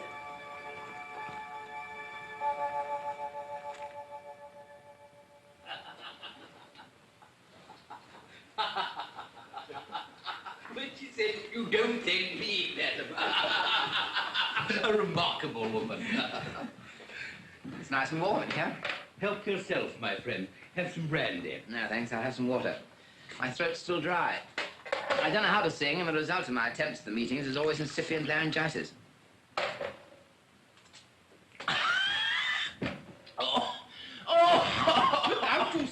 chimney on fire. Burnt my throat. What on earth is it? It's all right, it's only vodka. It won't hurt you. Try some of that temperance burgundy. It'll wash away the sting.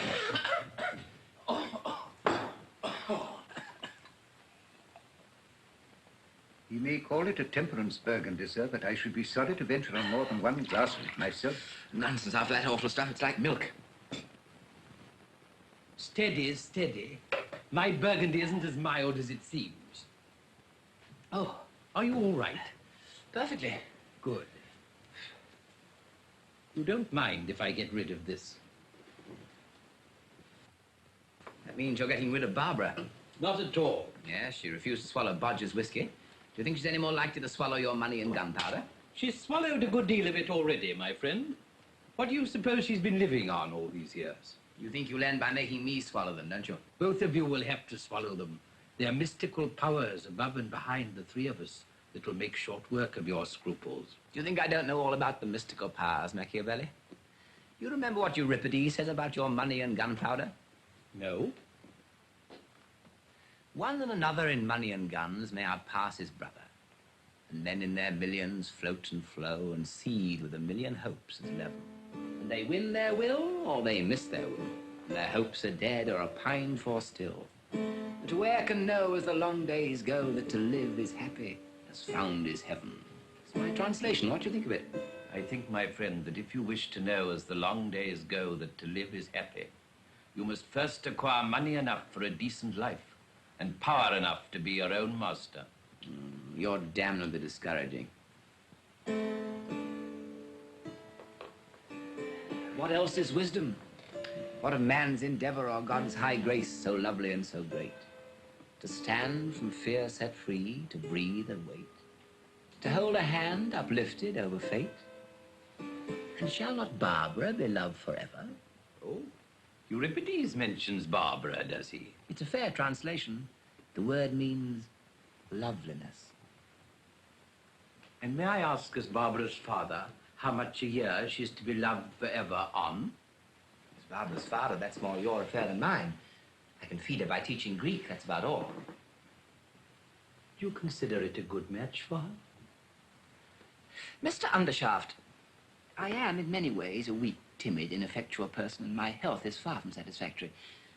But whenever I feel I must have anything, I get it, sooner or later.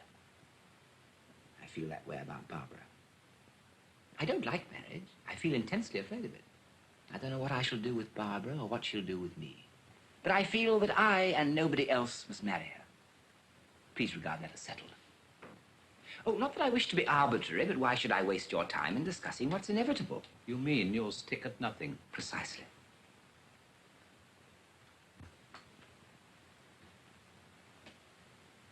Professor Cousins, you're a young man after my own heart.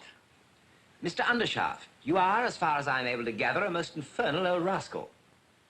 But you appeal very strongly to my sense of ironic humor. Good. We shall get on well together. Have you ever thought about going into business? My business? Money and gunpowder? Never. Barbara's money will come from it. Why not help to earn it? You thought of that at all? Look here, Machiavelli. I am interested in thought reading and have, in fact, made some experiments in it, but I object to your trying it on me. When my head is clear, I'll tell you exactly what I think. Just at present, I'm in a state of exaltation. I don't know why. Perhaps it's excitement of that meeting.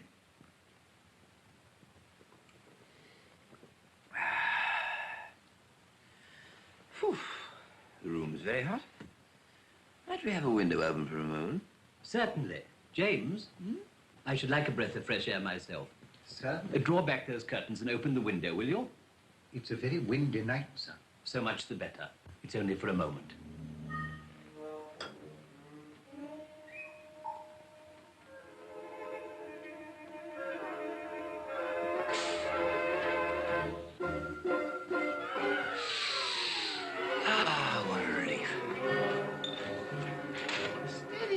Very steady. Lend a hand, will you?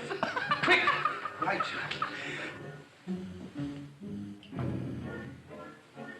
I'm afraid he's here for the night, sir.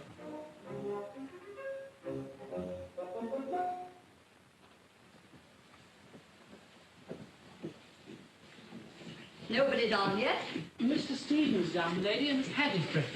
Miss Barbara's gone up, I suppose. No, lady, Miss Barbara is not up yet. Not up yet? Are you sure? Quite sure, lady. Miss Barbara came in late last night and said she was not to be called. Not to be called? Was she quite well? A little pale, my lady, and without her bonnet. I haven't much time to notice. She went straight upstairs and left me to settle with the policeman and the ambulance. Policeman? Ambulance? There must have been some accident. Are you certain she wasn't hurt? I can assure you she was quite all right, my lady. Well, what have you laid all those extra places for? You're expecting Mr. Cousins and Mr. Lomax, ma'am. The car's ordered for 10:30 to take the party to Well, to where? To Mr. Undershaft's place, I think, my lady. To the factory, you mean? Yes, my lady. The factory pays your wages, Morrison. Yes, my lady, that is what factories are for. You must put up with them. Bacon and eggs, my lady, as usual? No, I'll have a sausage this morning. Yes, my lady. Ah, breakfast. Oh, good morning, Lady Britt. You're late, Charles. Where's Adolphus? I haven't the faintest idea. Morning, darling. Morrison, we're starving. Ah, bacon and eggs. Sausages. Sausages, good. No kidneys, Morrison. Kidneys, sir. Yeah? Thank heaven for the English breakfast. You know, as I always say, the one drawback about going abroad... Charles Lomax, if you must dribble, dribble like a grown-up man and not like a schoolboy. Dribble is dribble, you know, whatever a man's age.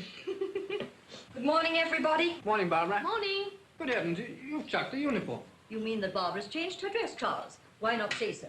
Charlie means exactly what he says, Mother. Please, let's drop the subject. Oh, I'm awfully sorry, Barbara. You'll get over it, you know. Personally, I never shut my eyes to the fact that there's a certain amount of tosh about the Salvation Army. On the other hand... That's enough, Charles. Speak of something suited to your mental capacity. Thank you for your sympathy, Charlie. Now, go and flirt with Sarah. Barbara, I wish you wouldn't tell Charlie to do things. He always comes straight away and does them. Good morning, Lady Britt.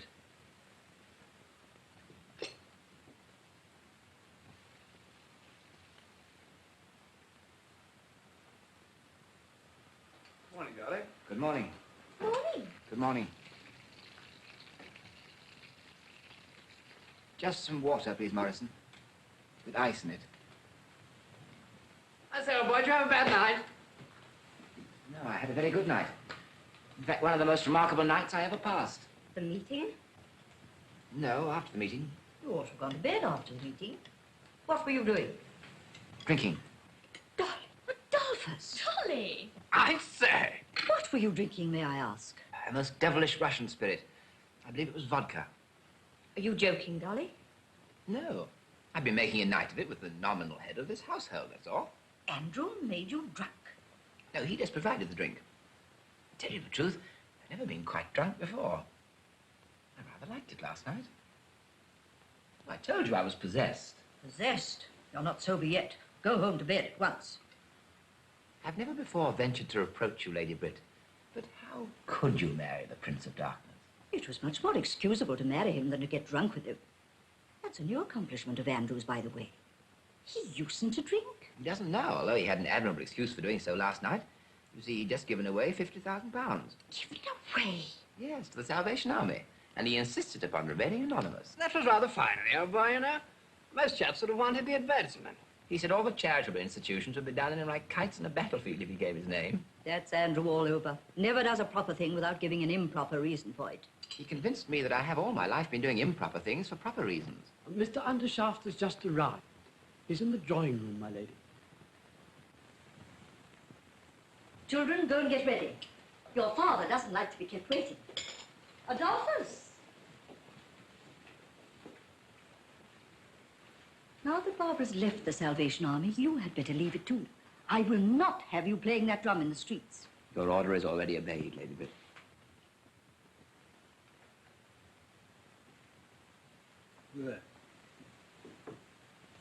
How fortunate to see you alone. Don't be sentimental, Andrew. Sit down. Sarah must have 800 a year until Charles comes into his property. Barbara will need more, need it permanently. Because Adolphus hasn't any property. Yes, my dear, I shall see to it. Anything else for yourself, for instance? I want to talk to you about Stephen. Don't, my dear. Stephen doesn't interest me. He does interest me. He's our son. Do you really think so? Andrew, don't be aggravating and don't be wicked. At present, you're both. Do you pretend that Stephen couldn't carry on the foundry just as well as all the other sons of big business houses? Yes, he could learn the office routine without understanding the business like all the other sons. Stephen is the most steady, capable, high-minded young man. You're simply trying to find an excuse for disinheriting him. My dear, the undershaft tradition disinherits him. But I must admit it's landed me in a difficulty. As you yourself remark, I'm getting on in years, and I haven't found a fit successor yet. There is Stephen. That's just it. All the foundlings I can find are exactly like Stephen. I want a man with no relations and no schooling. That is, a man who'd be out of the running altogether if he weren't a strong man. And I can't find him. If you want to keep the business in the family, you'd better find an eligible foundling and marry him to Barbara. You would sacrifice Stephen to Barbara? Cheerfully. Come, Biddy. Don't call me Biddy. I don't call you Andy. And your tie's all on one side. Put it straight. Oh, I beg your pardon. No, come in, Stephen. Good morning. I understand you want to come into the cannon business. I? Going to trade? Certainly not. Cannons are not trade, Stephen. They're national enterprise. I have no intention of becoming a man of business in any sense. I intend to devote myself to politics. My dear boy, this is an immense relief to me, and I trust it may prove an equally good thing for the country. Stephen, I cannot allow you to throw away an enormous property like this. Mother, there must be an end of treating me as a child, if you please. Any further discussions had better take place with my father as between one man and another. Stephen! I'm sorry, Mother, that you have I quite understand, Stephen. By all means, go your own way. If you feel strong enough. You see, my dear, it's only the big men who can be treated like children. All right, Stephen, your independence is achieved. You've won your latchkey. Now, what about your future as between one man and another? It's settled that you don't ask for succession to the cannon business. I hope it is settled that I repudiate the cannon business. My dear boy, don't be so devilish sulky. Freedom should be generous. Besides, I owe you a fair start in life in exchange for disinheriting you. You can't become Prime Minister all at once, you know. Haven't you a turn for something? What about literature, art, and so forth? I have nothing of the artist about me, either in faculty or character, thank heaven. A philosopher, perhaps? I make no such ridiculous pretension. Just so. Well, then there's the army, the navy, the church, and the bar. The bar requires some ability. What about the bar? I'm afraid I haven't the necessary push. I believe that is the name that barristers give their vulgarity for success in pleading. Rather a difficult case, Stephen. Hardly anything left but the stage, is there? Well, is there anything you know or care for? I know the difference between right and wrong. You don't say so. What? No capacity for business? No knowledge of law? No sympathy with art? No pretension to philosophy? Only a simple knowledge of the secret that has baffled all the lawyers, muddled all the men of business, and ruined most of the artists. The secret of right and wrong. Why, man, you're a genius, a master of masters, a god. And at 28, too. You are pleased to be facetious. I pretend to nothing more than any honorable Englishman claims as his birthright. Oh, very well. Have it your own way. You know nothing and you think you know everything. That points clearly to a political career. We'll get you a private secretaryship to someone who can get you an under-secretaryship, and you'll find your natural and proper place in the end on the Treasury bench. I'm sorry, sir, that you forced me to forget the respect due to as my father. I am an Englishman, and I will not hear the government of my country insulted. The government of your country. I am the government of your country. I and Lazarus. Do you suppose that you and half a dozen amateurs like you, sitting in a row in that foolish gabble shop, can govern a country like England? Be off with you, my boy, and play with your historic parties and leading articles and burning questions and the rest of your toys. And in return, you shall have the support and applause of my newspapers and the delight of imagining that you're a great statesman. Really, my dear father, it's quite impossible to be angry with you. I suppose it is natural for you to think that money governs England. But you must allow me to think I know better. And what does govern England, pray? Character, Father. Character. Whose character, yours or mine? Neither yours nor mine, Father. But the best elements in the English national character. Stephen, I've found your profession for you. You're a born journalist. We must get you a job on the Times.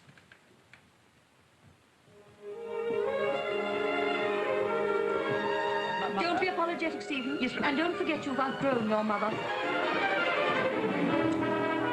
Morning, Morrison. Shall we see you again this evening, sir? I have your room ready for you. No, by George.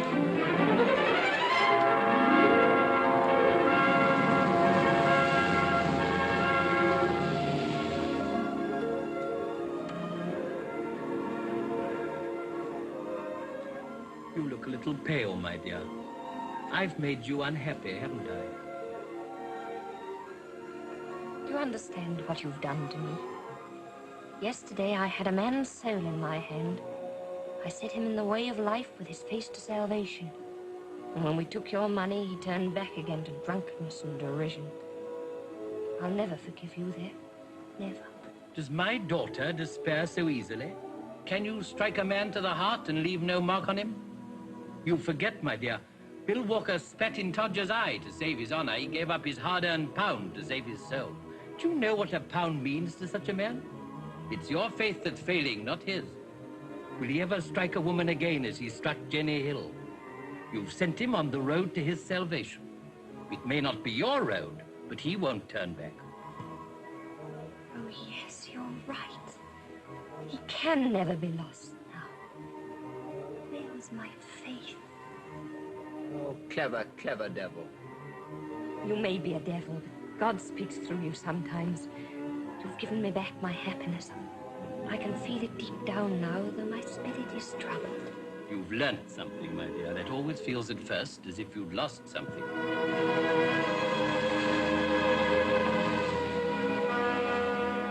What have Barbara and I got to do with your factory of death? That's what I asked myself. I've always thought of it as a sort of pit where lost creatures with blackened faces stirred up smoking fires and were driven and tormented by my father. Is it like that, Papa? My dear, you'll see for yourself.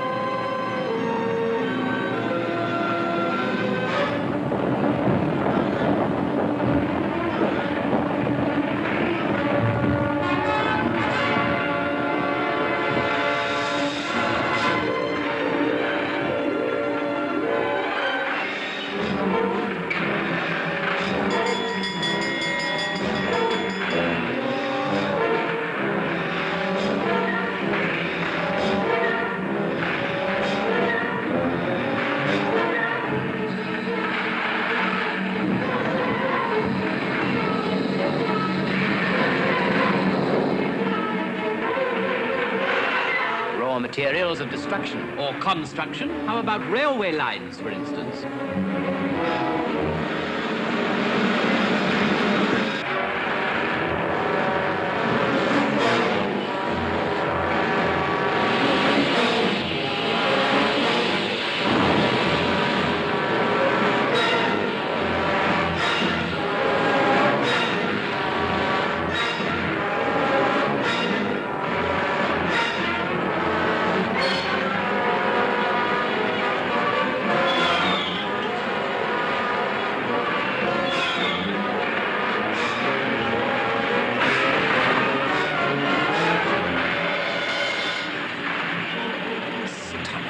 Remember the words of Plato? Plato? You dare quote a Greek philosopher to me? Plato says, my friend, that society cannot be saved until either the professors of Greek take to making gunpowder, or else the makers of gunpowder become professors of Greek.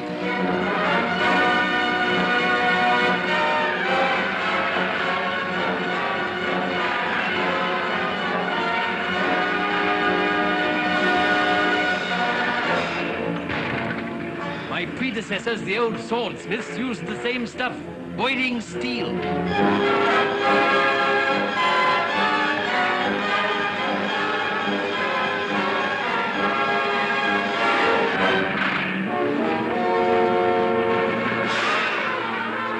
found anything discreditable? No. The men call him Dandy Andy, and are proud he's a cunning old rascal.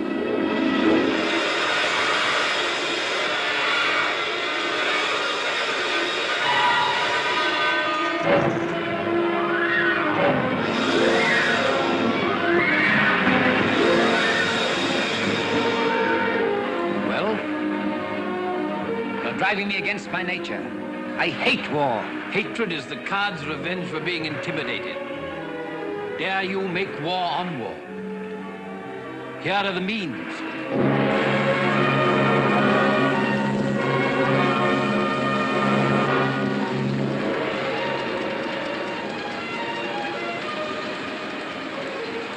Well, Euripides, you coming into my business? Understand this, you old demon. You have me in a horrible dilemma. I want Barbara. Like most young men, greatly exaggerate the difference between one young woman and another. Quite true, Dolly. I refuse to walk another step through all these sheds and pipes and boilers. They mean nothing to me. I've never asked you to come and look at the kitchen range and the scullery sink. Why is that roof making a noise like a whale with asthma? It's breathing, my love. Come and see.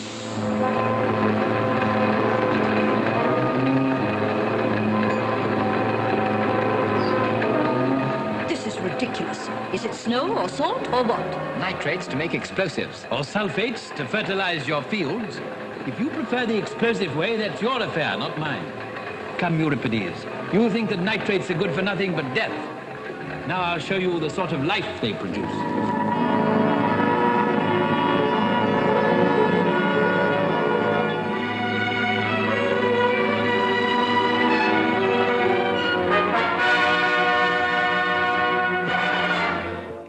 Where my workers live. Here they own everything and I own nothing. Sort of cooperative touch, huh? Exactly, Mr. Lomax.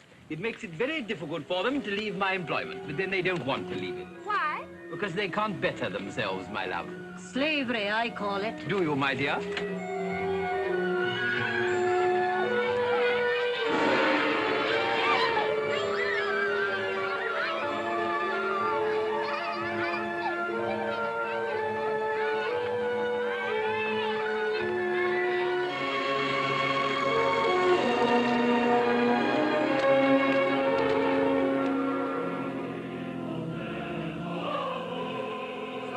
Church exhibition, what? Exactly, Mr. Lomax. It's a result of our belief in religious freedom.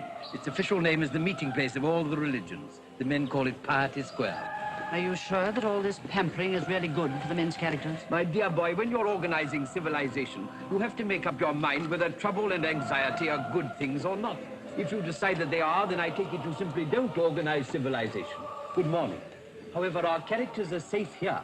A sufficient dose of anxiety is always provided by the fact that we may all be blown to smithereens at any moment.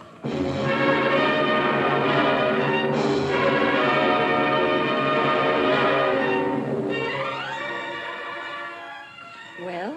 Not a ray of hope. Everything perfect, wonderful, real. It only needs a cathedral to be a heavenly city instead of a hellish one. And to think of all that being yours. And you've kept it yourself all these years. It doesn't belong to me. I belong to it. It's the undershaft inheritance. It is not. Your ridiculous cannons and that noisy banging foundry may be the undershaft inheritance. But all that plate and linen, all those houses and orchards and gardens, they belong to us. They belong to me.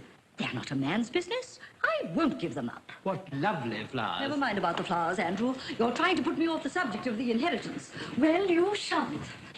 I don't ask it any longer, Stephen. He's inherited far too much of your perversity to be fit for it. But Barbara has rights as well as Stephen. Why should not Adolphus succeed to the inheritance? I should ask nothing better if Adolphus were a foundling. He's exactly the sort of new blood that's wanted in English business. But he's not a foundling, and there's an end of it. Not quite. I think, mind, I'm not committing myself in any way as to my future course, but I think the foundling difficulty can be got over. What do you mean? Well, I have something to say which is in the nature of a confession. A confession? Yes, a confession. Listen, all of you. Won't you sit down?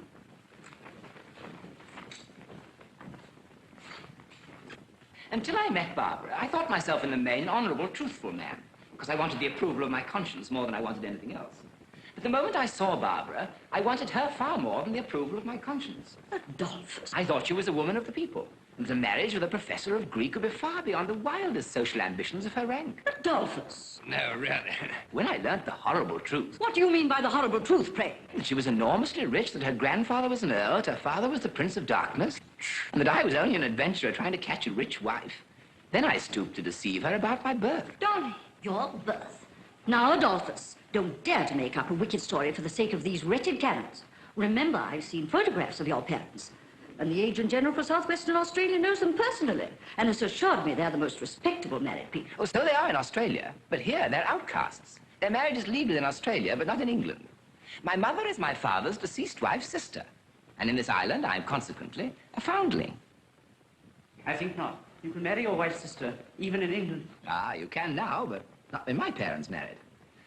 Is the subterfuge good enough, Machiavelli? You're an educated man. That's against the tradition. Greek hasn't destroyed my mind, it's nourished it. Besides, I didn't learn it in an English public school. Biddy, this may be a way out of the difficulty. Stuff! A man cannot make canons any better for being his own cousin instead of his proper self. Well, I can't afford to be too particular. He's cornered the foundling market. Let it pass. You're eligible, Euripides. You're eligible. You know that you'll have to change your name. Do you object to that? Would any man named Adolphus, any man called Dolly, object to being called something else? Hardly. Now, as to money, I propose to treat you handsomely from the beginning. You shall start at 1,000 a year. 1,000? You dare offer a miserable 1,000 to the son-in-law of a millionaire? No, by heavens, Machiavelli, you shall not cheat me. You can't do without me, and I can do without you. I must have, £2,500 a year for 2 years. At the end of that time, if I'm a failure, I go. But if I'm a success and stay on, you must give me the other 5,000. What other 5,000? To make the 2 years up to 5,000 a year. The 2,500 is only half pay, in case I should turn out a failure. The third year, I must have 10% of the profits. 10%? Do you know what my profits are? Enormous, I hope. Otherwise, I shall require 25%. But, Mr. Cousins, this is a serious matter of business. You're not bringing any capital into the concern. What? No capital? Is my mastery of Greek no capital? Is my access to the subtlest thought, the loftiest poetry yet attained by humanity no capital? My character, my intellect, my life, my career, and what Barbara calls my soul? Are these no capital? Say another word and I double my salary. Be reasonable. Mr. Undershaft, you have my terms. Take them or leave them. Very well, I note your terms and I offer you half. Half? You call yourself a gentleman and you offer me half? I don't call myself a gentleman, but I offer you half. This your future partner, your successor, your son-in-law? Leave me out of the bargain, please, Dolly. You're selling your own soul, not mine. Come, I'll go a step further for Barbara's sake. I'll give you 3/5, but that's my last word. Done. Done in the eye. By the way, Mac, I'm a classical scholar, not an arithmetical one. Is 3/5 more than half or less? More, of course. I'd have taken 250. How you can succeed in business when you're willing to pay all that money to a university professor who obviously isn't worth a junior clerk's wages, well, what'll Lazarus say? He'll be blamed for your rapacity in money matters, poor fellow, as he's hitherto been blamed for mine. You're a shark of the first order, Euripides. So much the better for the firm. Dolly, old fellow, think before you decide. Do you feel that you're a sufficiently practical man? It's a huge undertaking, an enormous responsibility. All this massive business will be Greek to you. I think it'll be much less difficult than Greek.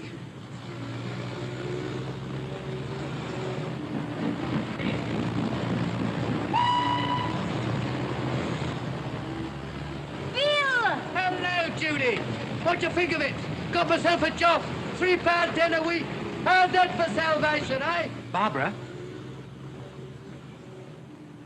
You understand, don't you, that I had to decide without consulting you? If I'd left this choice to you, you'd sooner or later have despised me for it. Your father's challenge has beaten me.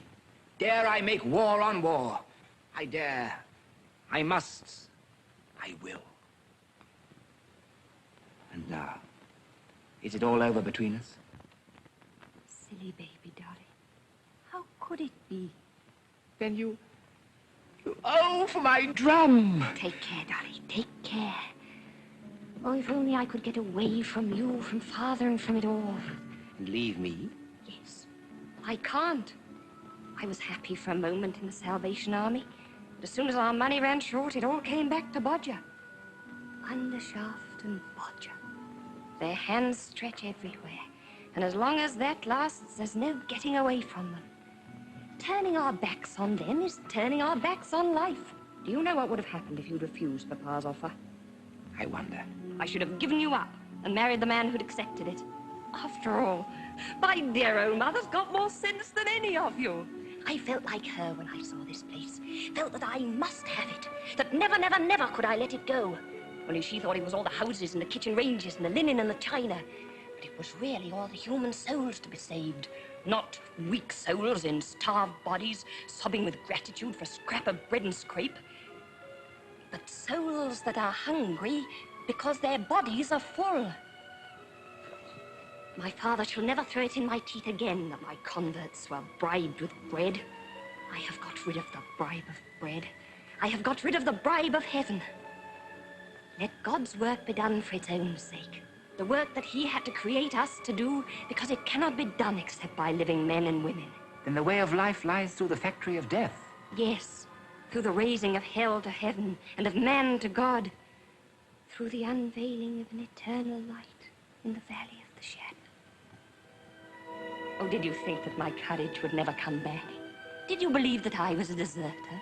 That I, who have stood in the streets and taken my people to my heart and talked of the greatest and holiest of things with them, could ever turn back and chatter foolishly to fashionable people about nothing in a drawing room?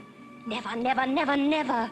Sooner than that, I'd sweep out the gun cotton sheds or be one of Bodger's barmaids. Major Barbara will die with the colors. Glory, hallelujah. Mama! Mama! Well, what does she say? She's gone right up into the skies. Mama! Well, Barbara, what do you want? A house in the village to live in with Dolly.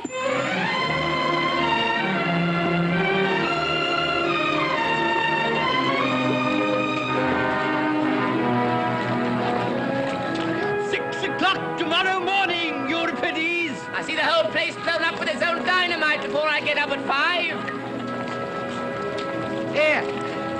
Remember my tip, mate. Stop her jaw, or you'll die afore your time. Wore out, that's what you'll be, wore out.